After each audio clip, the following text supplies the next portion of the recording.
Bismillahirrahmanirrahim. Alhamdulillahi rabbil alamin, wassalatu wassalamu ala asyrafil anbiya'i wal mursalin wa ala alihi wa ashabihi ajma'in. Allahumma 'allimna ma jahilna wanfa'na bima 'allamtana waj'alna minal mukhlisin. Sallallahu ala sayyidina Muhammadin wa ala alihi wa barakatuh sallam. Alhamdulillahi rabbil alamin, amma ba'd.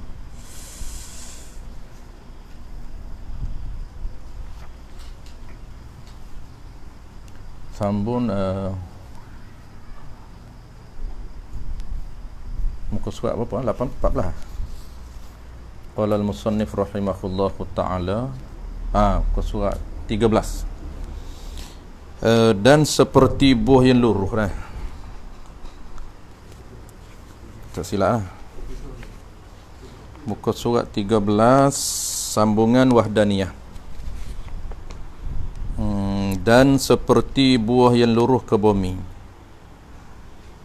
maka Allah yang menjadikan buah itu lekan daripada tangkainya, dan Allah juga yang menjadikan buah itu turun, jatuh ke bumi. Nah, ini perbuatan Allah Ta'ala, sambungan pendetilan dalam wahdaniyah pada perbuatan. Wahdaniyah pada perbuatan.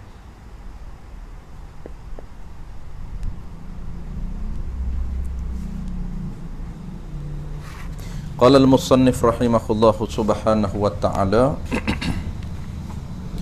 kata musannif, kata pengarang kitab kita ini, al-alim al-allamah Tuan Guru Haji Cik Al-Qadahi. Dan seperti buah yang luruh ke bumi. Ini sambungan satu pada perbuatan Allah Ta'ala. Itu sambungan. Ini pendetilan yang kata satu pada perbuatan.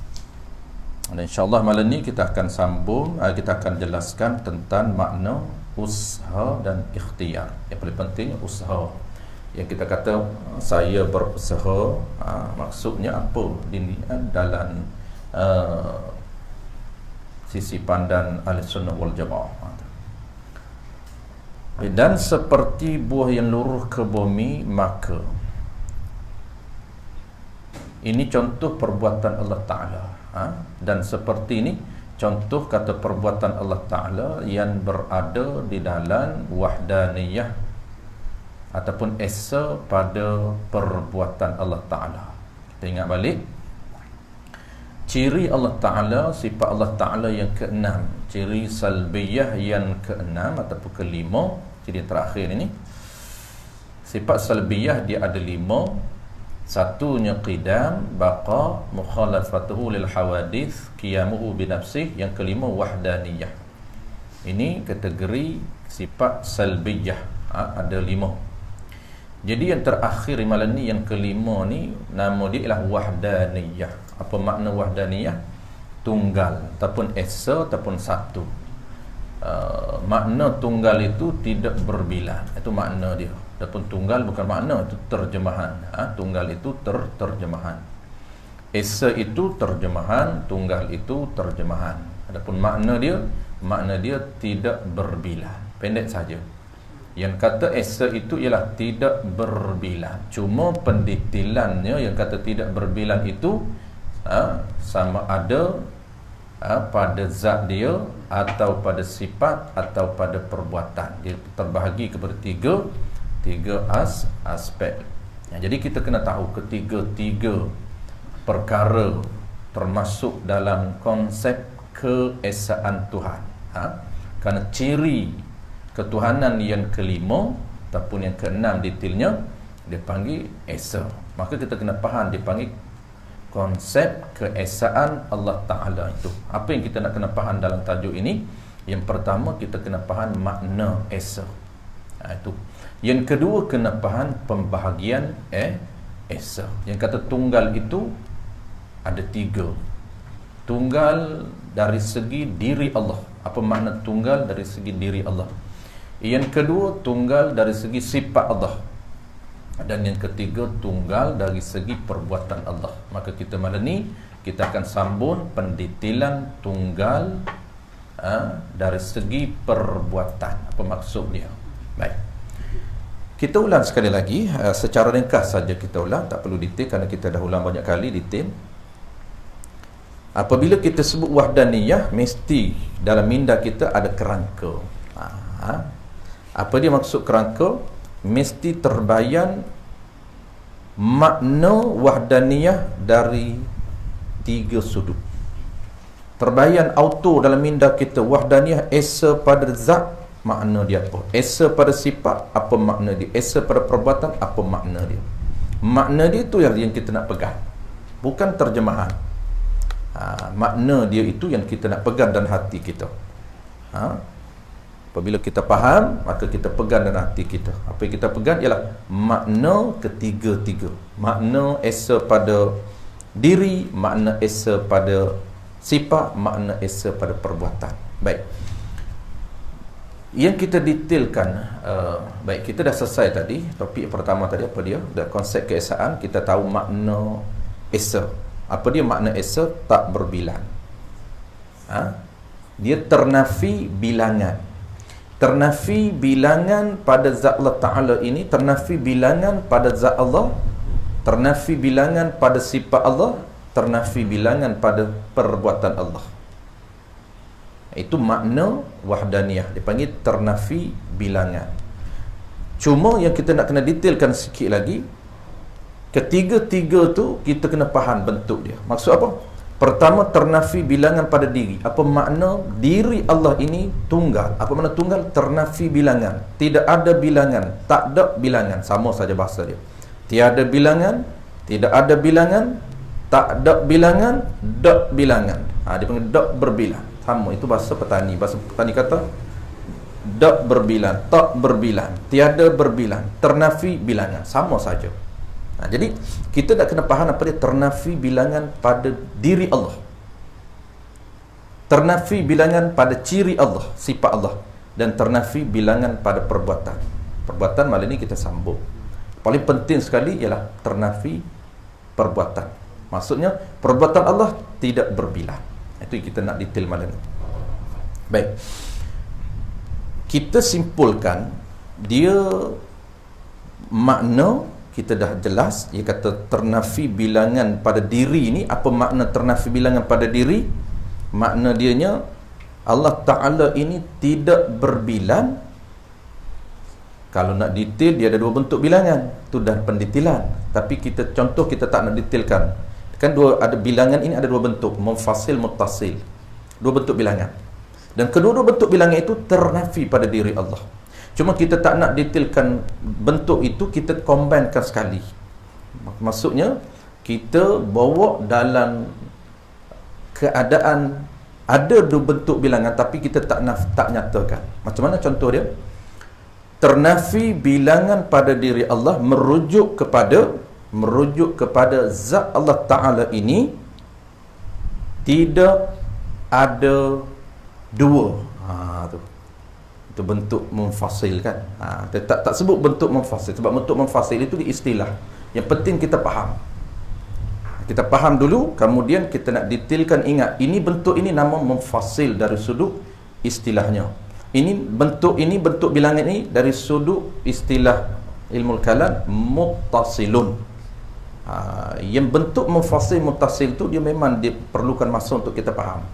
Tapi biar dulu, kalau kita tak faham pun muttasil apa, munfasil apa, tapi makna tu kita dah boleh combine. Mana apa? Dia merujuk kepada diri Allah tidak berbilang 1, 2 ke atas. Ataupun ini atau kenapa kita sebut atau? Kerana bentuk dia ada 2. Walaupun kita tak nyata ini nama bentuk apa, kita tak nyata, tapi atau itu kita dah faham. Apa dia atau? Atau Allah Ta'ala ini merujuk kepada satu pada diri, merujuk kepada diri Allah bukan ataupun tidak tersusun daripada beberapa juzuk. Okey, itu dia punya makna. Kita boleh juga kita nak pegang macam ni. Ini ulama dari sudut angle yang lain, dari sudut sisi pandang yang lain. Dia panggil apa? Dia panggil sisi pandang perbezaan. Apa yang sebenarnya makna ini, apa yang kita boleh simpulkan paling ringkas? Kita boleh guna ayat Allah Ta'ala ini satu pada diri Allah, zat Allah satu, merujuk kepada apa? Merujuk kepada diri Allah, bukan jirim. Pendek saja, diri Allah bukan jirim. Kenapa? Kerana jirim ini dua bentuk. Sebab itu tak boleh nama satu jirim. Air ini tidak boleh dinamakan satu. Satu pada angka, tapi bukan satu pada hakikat. Yang kita duk bincang ini satu pada hakikat ilmu kalam, bukan satu pada bahasa. Adapun dari segi lughah, dari sudut bahasa komunikasi kita, tanya Wan, berapa Wan? Wan kata satu lah Ustaz, takkan nak tanya lagi. Satu lah ni. Itu dari sudut bahasanya. Tetapi dari sudut ilmu kalam, hakikat sebenarnya satu ke tidak? Tidak nama satu. Kenapa? Kerana dia bentuk air ini tersusun daripada beberapa juzuk. Air ini kejadian dia Allah Ta'ala cipta tersusun daripada beberapa molekul air untuk terbentuk air itu. Kitanya nampak satu kan, tapi dia bukan satu. Kenapa? Kerana proses ataupun kejadian dia terbentuk daripada beberapa juzuk, maka tidak dinamakan satu. Kalaulah ambil air satu lagi, kita faham itu bentuk. Yang kalau perasan, Allah Ta'ala satu ini dia ada dua makna. Satunya makna yang kita mudah faham, satu lagi yang makna yang perlukan kita fikir. Kenapa? Kerana hakikat Allah Ta'ala ini, sebab tu kita ayat yang kita pegang awal tadi, satu Allah ini, Allah Ta'ala ini merujuk kepada diri Allah, bukan dua. Kenapa? Itu mudah. Ada satu lagi Allah Ta'ala yang sama dengan zat Allah Ta'ala begini, makna Allah dua. Itu mudah kita nak nafi. Sebab tu itu penafian yang tu ternafi bilangan 1, 2 itu lebih mudah berbanding dengan yang muttasilun, berbanding dengan bentuk satu yang kedua. Apa yang kedua? Iaitu Allah Ta'ala satu dengan makna Allah Ta'ala tidak tersusun ataupun bersusun daripada kita dah bahas dulu, juzuk ni ada dua. Pertama juzuk kita, contoh kan, kita ada tangan, ada kaki, itu makna juzuk. Ada kepala. Ini juzuk kita ini dia panggil juzuk kita ini dia panggil ada, dia panggil manfaat, ada tujuan. Kenapa? Saling lengkap melengkapi. Kena ada kepala, kena ada tangan, kena ada kaki. Untuk apa? Untuk lengkap melengkapi, nak menyempurnakan satu kita, nak menyempurnakan manusia. Memang kejadian Allah buat mesti ada juzuk. Dan juzuk yang kedua, itu satu bentuk juzuk. Juzuk yang kedua apa dia? Satu jari kita tak boleh dinamakan satu. Kenapa? Kerana jari ini kejadiannya Allah Ta'ala terjadi daripada beberapa juzuk. Juzuk apa? Pertamanya kulit, yang keduanya isi, yang ketiganya saraf, darah. Maka berkumpul beberapa juzuk kejadian dia, maka tidak dinamakan satu pada hakikat ilmu kalam. Baik, settle. Jadi ringkasnya Allah Ta'ala bukan jirin.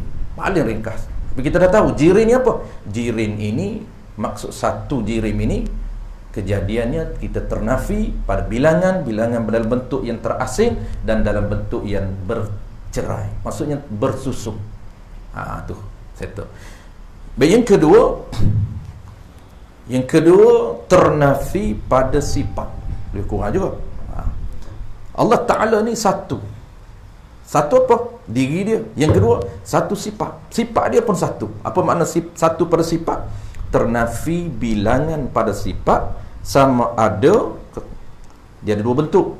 Tu sebab tu kita kena buat ayat sama ada bentuk yang bercerai ataupun bentuk yang bersusun. Kita buat ayat macam tu sekiranya kita tahu bentuk yang bercerai macam mana, bersusun macam mana. Tapi kalau kita tak berapa nak clear lagi muttasil mufasil, kita kena buat ayat dalam bentuk yang lain. Bentuk yang macam mana? Bentuk yang direct makna. Apa dia? Satu pada sifat ini merujuk kepada sifat Allah Ta'ala ini bukan dua, bukan tiga, satu. Setiap sifat Allah Ta'ala, kita akan belajar sifat ma'ani ada 7. Qudrah satu, tidak ada 2 qudrah, tidak ada 3 qudrah. Perkuasa yang ada pada Allah satu, tidak ada 2, tidak ada 3. Ini mudah bilangan. Dia panggil Dia panggil apa? Dia panggil sifat Allah Ta'ala ini tidak berbilang. Maksud apa? Bukan satu, bukan dua, bukan tiga ke atas. Contoh mana? Contohnya qudrah. Qudrah Allah tunggal, bukan dua qudrah, bukan tiga qudrah. Iradah Allah tunggal, bukan dua, bukan tiga. Ini mudah. Ataupun, atau ini merujuk kepada muttasil. Apa dia? Ataupun sifat Allah Ta'ala ini ternafi bilangan dalam bentuk apa? Dalam bentuk sama dengan sifat yang ada pada makhluk lain. Maksud sama macam mana? Ada juga makhluk lain yang mempunyai qudrah yang sama level dengan Allah. Qudrah, tapi sama dengan qudrah Allah. Iradah, sama dengan iradah Allah. Sama apa? Sama kuasa. Tidak ada. Maknanya berbilang pun tidak, sama pun tidak. Last sekali yang ketiga. Ketiga malam ni kita nak sambung. Yang ketiga apa dia? Iaitu satu pada perbuatan. Satu pada perbuatan ini dia panggil wahdaniyah pada perbuatan ataupun peringkah dia. Kita baca ayat Quran, qul wallahu ahad. Maknanya dalam minda kita dah ada tiga kerangka. Ahad itu dia terbayang ahad pada sifat, ahad pada zat, ahad pada sifat dan ahad pada af'al. Yang paling penting ini ialah ahad pada af'al. Kenapa? Kerana setiap gerak-geri penglihatan, pendengaran kita akan connection dengan minda kita, hati kita apabila kita faham wahdaniyah pada perbuatan Allah. Inilah yang dirasai, dialami oleh Sayyidina Bilal bin Rabah. Sayyidina Bilal bin Rabah, kehebatan imam dia bukan level orang panggil teori. Kita ni baru duduk teori. Teori apa dia? Teorinya ialah mengumpul maklumat tentang sifat ataupun ciri ketuhanan yang ada pada Tuhan. Basicnya 13. Kita kumpul satu teori dalam minda kita. Level yang kedua kita implement. Makna apa? Kita latih. Kita latih supaya sedar. Itu proses dia. Kita latih sehingga kita sedar. Apa yang kita sedar? Setiap perbuatan kita berada dalam konsep keesaan pada perbuatan Allah. Setiap penglihatan kita, pendengaran kita, apapun kita berada di bawah konsep keesaan pada perbuatan Allah. Menyebabkan hati kita ini naik langkah, dia panggil feeling. Sayyidina Bilal bin Rabah, dia merasai apa yang dia ucap dalam hati dia apabila orang panggil zalimi, apabila diseksa dengan cara yang dahsyat sekali, dia heret di tengah padang pasir dengan kuda. Lalu apa yang disebut? Yang disebut ialah ahad. Kenapa? Dia nampak perbuatan itu bukan datang daripada semata-mata datang daripada Tuhan dia, tetapi perbuatan ini adalah perbuatan Allah Ta'ala. Sebab tu yang disebut ialah spontan keluar daripada lidah dia, mulut dia, ahad, tunggal pada Allah Ta'ala ini bersifat tunggal. Tunggal apa? Tunggal pada diri dia, tidak ada diri lain. Tunggal pada sifat Allah, sifat qudrah. Dia nampak lahirnya qudrah Allah Ta'ala daripada apa? Daripada setiap perbuatan manusia. Itu orang panggil perasaan lahirnya di hati dia sehingga terpancul di mulut dia ahad. Ini kita baru duduk teori. Lepas tu kita akan latih lah. Latih untuk kita sedar. Apapun kita nampak, hati kita nampak, connection terus dengan Allah Subhanahu Wa Ta'ala. Baik, begitulah sekali lagi sebelum sambung ni. Apa dia perbuatan esa pada perbuatan Allah? Esa pada perbuatan Allah ni, tunggal pada perbuatan Allah ni merujuk kepada ternafi bilangan pada perbuatan.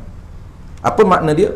Ternafi bilangan pada perbuatan ini merujuk kepada perbuatan Allah Ta'ala ini tidak berkongsi dengan perbuatan yang lain. Ini kita akan sambung malam ni. Dia ada hubung kait dengan usaha. Kita ulang sekali lagi. Perbuatan Allah Ta'ala ini merujuk kepada perbuatan ternafi. Perbuatan Allah ini ternafi apa? Ternafi bilangan. Tapi kita tak payah buat dalam bentuk mutasil mufasil. Dia pening sedikit. Kita terus saja. Terus macam mana? Dia merujuk kepada perbuatan Allah tidak berkongsi dengan perbuatan yang lain. Apa makna berkongsi? Sharing ni apa makna sharing? Dia kita baharu ada kuasa, ada perbuatan, dan Allah juga ada perbuatan. Inilah yang kebanyakan kalau kita tidak betul-betul faham konsep wahdaniyah pada perbuatan menurut mazhab kita Ahlussunnah wal Jamaah, bahayanya perpegangan kita, perasaan kita ataupun kita sedar bahawa kita juga ada perbuatan. Kita tak tahu apa makna perbuatan. Dan dia tak tahu makna wahdaniyah pada perbuatan, pada af'al, dia tak tahu. Sedangkan ada dua makna. Apa dia? Makna yang pertama, perbuatan Allah tidak berkongsi dengan perbuatan lain. Maknanya bukan baru ada separuh perbuatan dan Allah Ta'ala separuh. Maknanya Allah, kita melangkah ini totally perbuatan Allah, tidak ada sedikit pun perbuatan kita, cuma lahir itu daripada kita. Apabila lahir daripada kita, keluar perbuatan itu nisbah pada kita, pada baharu, maka dinamakan usaha, panggilan menurut mazhab Sunnah wal Jamaah. Sebab itu malam ni kita clearkan apa makna usaha. Kena combine dua ni. Kita kena faham makna usaha apa dia. Kalau tidak dia akan main usaha. Alhamdulillah aku berusaha berjaya. Man jadda wajada.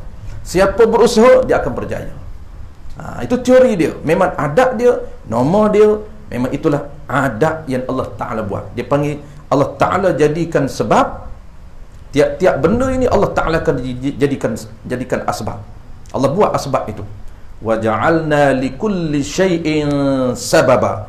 Dan aku jadikan tiap-tiap sesuatu itu, kata Allah Subhanahu wa Ta'ala, sebab. Akan ada setiap benda tu sebab. Maka kita kena berusaha melakukan sebab. Nak berjaya, kena buat asbab kepada kita. Nak dapat duit, kena kerja. Tapi jangan ingat kita kerana kita kerja lebih, dapat income lebih. Itu saja. Teorinya begitu. Siapa buat lebih, dia akan banyak, dia akan dapat lebih. Tetapi tak semestinya begitu. Ada orang buat kurang tapi dapat lebih. Ada orang buat lebih tapi dapat biasa sahaja. Kerana apa? Kerana perbuatan itu bukan datang daripada kita. Totalinya Allah Ta'ala cuma nisbah keluar daripada kita. Nisbah keluar daripada kita itulah ada dua benda. Pertamanya ialah dinamakan usaha. Yang keduanya, apa dia yang kedua? Yang keduanya diganjarkan pahala. Kenapa ada pahala? Sedangkan bukan perbuatan totally kita, perbuatan Allah Ta'ala. Dan bukan syirin pun. Bukan kita melangkah itu, kita yang kekuatan, kita yang buat. Maknanya kita yang jadikan kekuatan ada pada kita, bukan Allah. Dan Allah Ta'ala jadikan perbuatan. Kita pun jadi perbuatan, Allah jadi perbuatan. Bukan. Perbuatan itu Allah Ta'ala jadikan, dan Allah Ta'ala jadikan sifat qudrah yang ada pada kita. Dua-dua dia buat. Kita akan bincang sekejap lagi. Usaha itu merujuk kepada dua benda. Usaha itu merujuk kepada dua benda. Merujuk kepada qudrah, sifat yang ada dalam diri kita. Yang keduanya perbuatan yang keluar daripada kita. Apabila sifat qudrah ada dalam diri kita, sifat qudrah ni maknanya tenaga. Allah Ta'ala buat tenaga dalam diri kita. Tenaga itu dia panggil sifat yang ada. Apabila kita ada tenaga, qudrah, maka kita boleh bertindak, kita boleh bekerja, kita boleh melangkah kaki kita, tangan kita boleh angkat. Kenapa? Ada tenaga. Tenaga dan mengangkat tangan itu dua benda berbeza. Satu tenaga ciri, yang keduanya perbuatan. Mengangkat tangan perbuatan, siapa buat? Allah Ta'ala buat. Tenaga yang ada dalam diri kita, siapa buat? Allah Ta'ala buat. Allah Ta'ala kedua-duanya buat. Kemudian kita nak, kita ada iradah. Allah buat iradah. Iradah ini keinginan. Keinginan dalam diri kita Allah Ta'ala buat. Nanti kita akan belajar ada dua keinginan. Keinginan dia panggil iradah kulliyah, iradah juz'iyah. Keinginan semula jadi Allah buat. Kemudian kita pilih. Nak yang pilihan kita kulliyah. Apa makna kulliyah? Pilihan kita ini juz'iyah. Apa juz'iyah? Kita nak pilih baik ataupun terpilih jahat. Tapi keinginan itu Allah Ta'ala buat. Dah ada keinginan. Maka keinginan pun Allah cipta, qudrah pun Allah cipta, dan perbuatan Allah cipta. Mana ada kita? Tidak ada satu pun kita. Tapi kenapa nisbah pada kita? Sebab nama usaha itu dia merujuk kepada dua benda ini. Dan kenapa ada pahala? Kerana rahmat Allah Ta'ala, panggil ihsan Allah Ta'ala, pemurah Allah Ta'ala, walaupun semua hak dia, Tapi oleh kerana keluar nisbah kita atas kita, dia buat kita, keluar kita, dia beri pahala.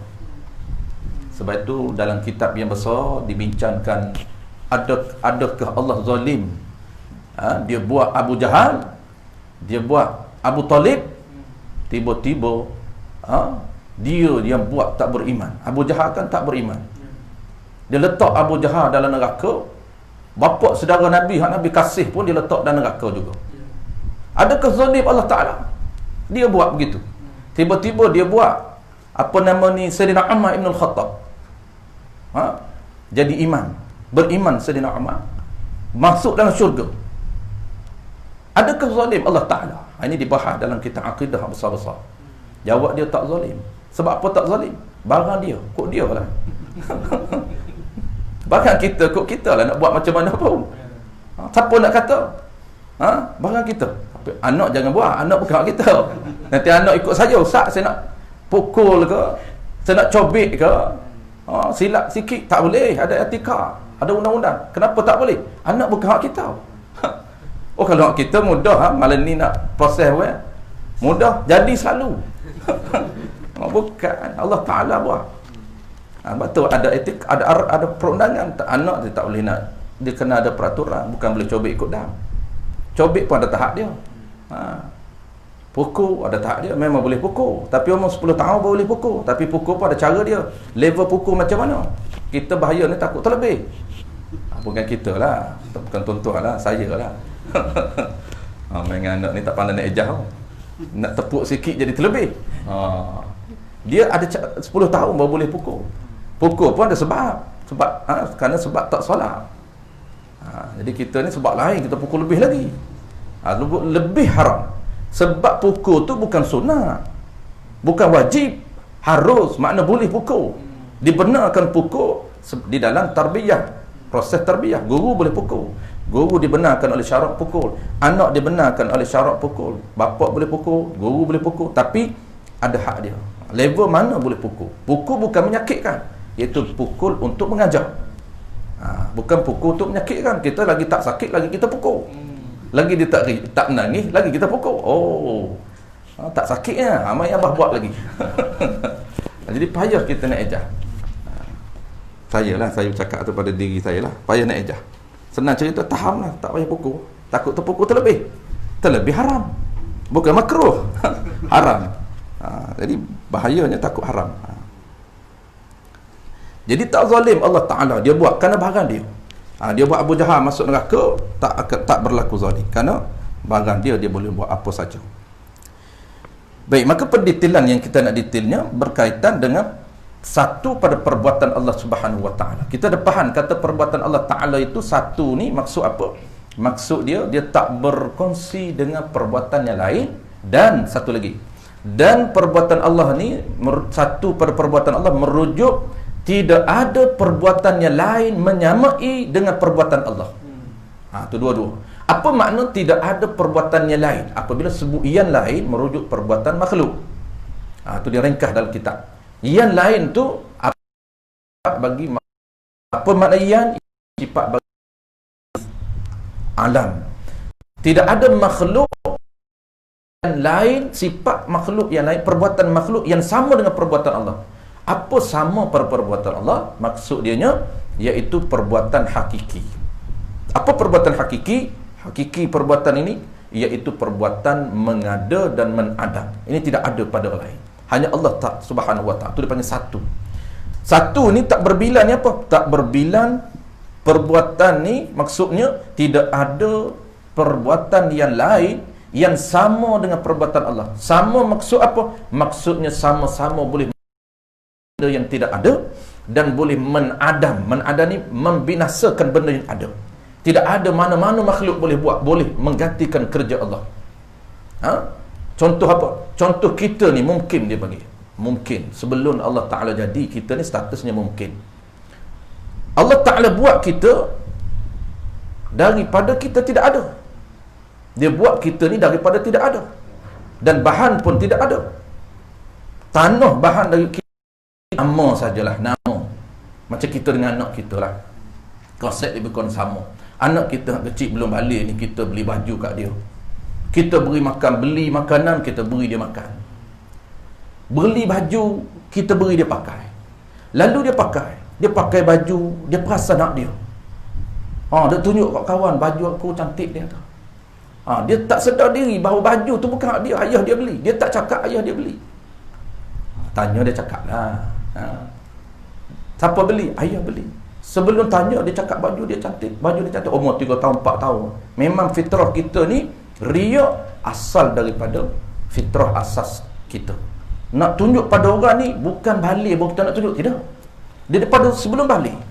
Cuma balik ni Allah suruh benteras, buan sifat ni. Yang Allah cipta sifat kita, sifat buruk mazmumah ini mula daripada cipta roh, Allah cipta jasad, roh, Allah cipta apa lagi? Nafsu kita. Lagi elemen kita Allah cipta sifat mazmumah. Dia elemen yang asas kita ni roh dan nafsu. Kemudian tambahan Allah Ta'ala cipta jadikan sifat buruk semula jadi. Apabila kita balik, maka kita kena wajib pada bersih. Sebab tu kena ada ilmu tasawuf, kena bersih. Buan riak. Jadi konsep kanak-kanak begitu. Dia perasan beli dia. Walau ayah dia beli. Dia makan siapa tak nak bagi cherry dengan abang, tak nak cherry dengan adik. Dia kata hak dia ni. Tu ananiyah, keakuan yang ada pada baby, pada budak-budak. Walau ayah dia beli. Abang dia dah pandai dah. Ni adik-adik umur 3, 4, 5 tahun ni. Dia kata mana boleh. Ni bukan abang punya, ni bukan adik punya. Ni saya punya, ayah beli. Nasib baik dia cakap ayah beli. Ada tak cakap ayah beli? Dia perasan hak dia. Ayah minta boleh tak bagi. Tak begitu adab. Tapi ingat, secara hakiki, bukan adab, hakiki dia kena dua. Syarak ini dia akan kita menggunakan zahirnya adab, hakikatnya syarak. Itu.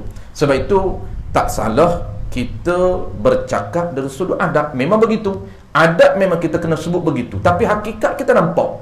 Jangan adab menyebabkan dia buat satu argument kepada kita. Dia kata sesiapa yang menyatakan dia yang mengangkat takbir maka menjadi kufur ataupun kesalahan. Kenapa? Kerana sebenarnya ialah bukan dia yang mengangkat tangan, yang sebenarnya Allah Ta'ala. Sebab itu kalau saya tak solat, tak menjadi kesalahan kepada saya. Kenapa? Kerana bukan dengan orang panggil keinginan saya, tapi Allah yang tak solat. Ini antara firqah orang panggil yang sesat. Dia skip ilmu akidah. Apabila dia belajar terus melompat naik tinggi, memang akan jatuh terus. Mereka akan sesat.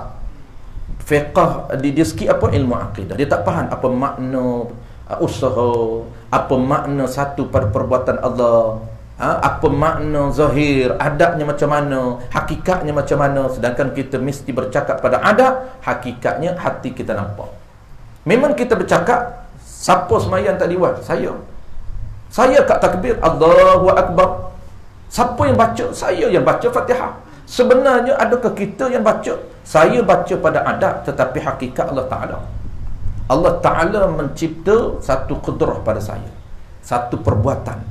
Perbuatan apa dia? Allah mencipta perbuatan bacaan, suara. Kenapa ada suara? Allah mencipta pekakah pada saya. Ini kita akan bincang di dalam tajuk yang bincang pada pekakah ini, tajuk sama basar kalam. Basar melihat Allah Ta'ala tanpa menggunakan peralatan. Tapi kita Allah Ta'ala cipta ada proses melihat. Proses itu mesti digabung jalin dengan peralatan Allah beri kepada kita. Itu nama proses. Kita ini melihat ada proses dia. Salah satu proses kita mesti memerlukan kepada Allah. Begitu juga kita suara. Kita mendengar ini ada proses. Apa dia? Mesti ada suara. Tapi Allah Ta'ala mendengar tidak memerlukan. Allah mendengar bukan suara, dia kena suara. Kita ni takluk pendengaran, kita akan belajar ada takluk pendengar kita. Kita hanya Allah beri takluk suara. Kalau tidak ada suara tak dengar. Saya tanya, awak boleh dengar saya? Boleh Ustaz. Dengar apa? Bukan. Dengar saya. Dengar suara ustaz. Bukan. Dengar saya. Dia tak faham sebab connect dia. Takluk pendengaran kita suara saja. Kan? Saya tanya, weh boleh dengar buku kitab saya ni? Nampak ustaz? Bukan. Tanya nampak. Dengar tak? Dengar ustaz kan? Jawab kitab ni. Dia tak boleh dengar kitab. Sedangkan kitab ini dia boleh dengar. Allah Ta'ala ni dia mendengar tiap-tiap sesuatu yang maujud, dia boleh dengar. Apa dia maujud? Benda yang ada. Kitab ni ada? Ya ada. Suara ada? Ya ada. Putih pada kitab ada? Ya. Allah boleh dengar tak putih pada kitab? Ya. Dia boleh dengar putih pada kitab. Kita boleh dengar tak putih pada kitab? Tak boleh dengar. Kenapa? Kita hanya takluk pendengaran kita pada suara. Boleh dengar meja. Kenapa dipanggil telur, dipanggil pelek, dipanggil tak terus cakap? Kerana saraf lidah. Ini peralatan yang Allah bagi kepada kita. Tapi Allah bercakap tidak ada alam. Kita akan bahas dalam makna kalamun. Sifat Allah, ciri Allah yang nama dia kalam. Itu. Baik, ini perbuatan Allah Ta'ala. Allah buat. Dan Allah juga yang menjadikan buah itu turun jatuh ke bumi, maka jadi kafir ahli falsafah. Ni kafir ahli falsafah, dia percaya kepada teori. Dan ahli sains yang menafikan wahdaniyah Allah Ta'ala pada af'al. Dia menafikan keesaan pada perbuatan Allah. Dia tak nampak, dia tengok, dia hanya percaya kepada teori dan hati dia kepada perbuatan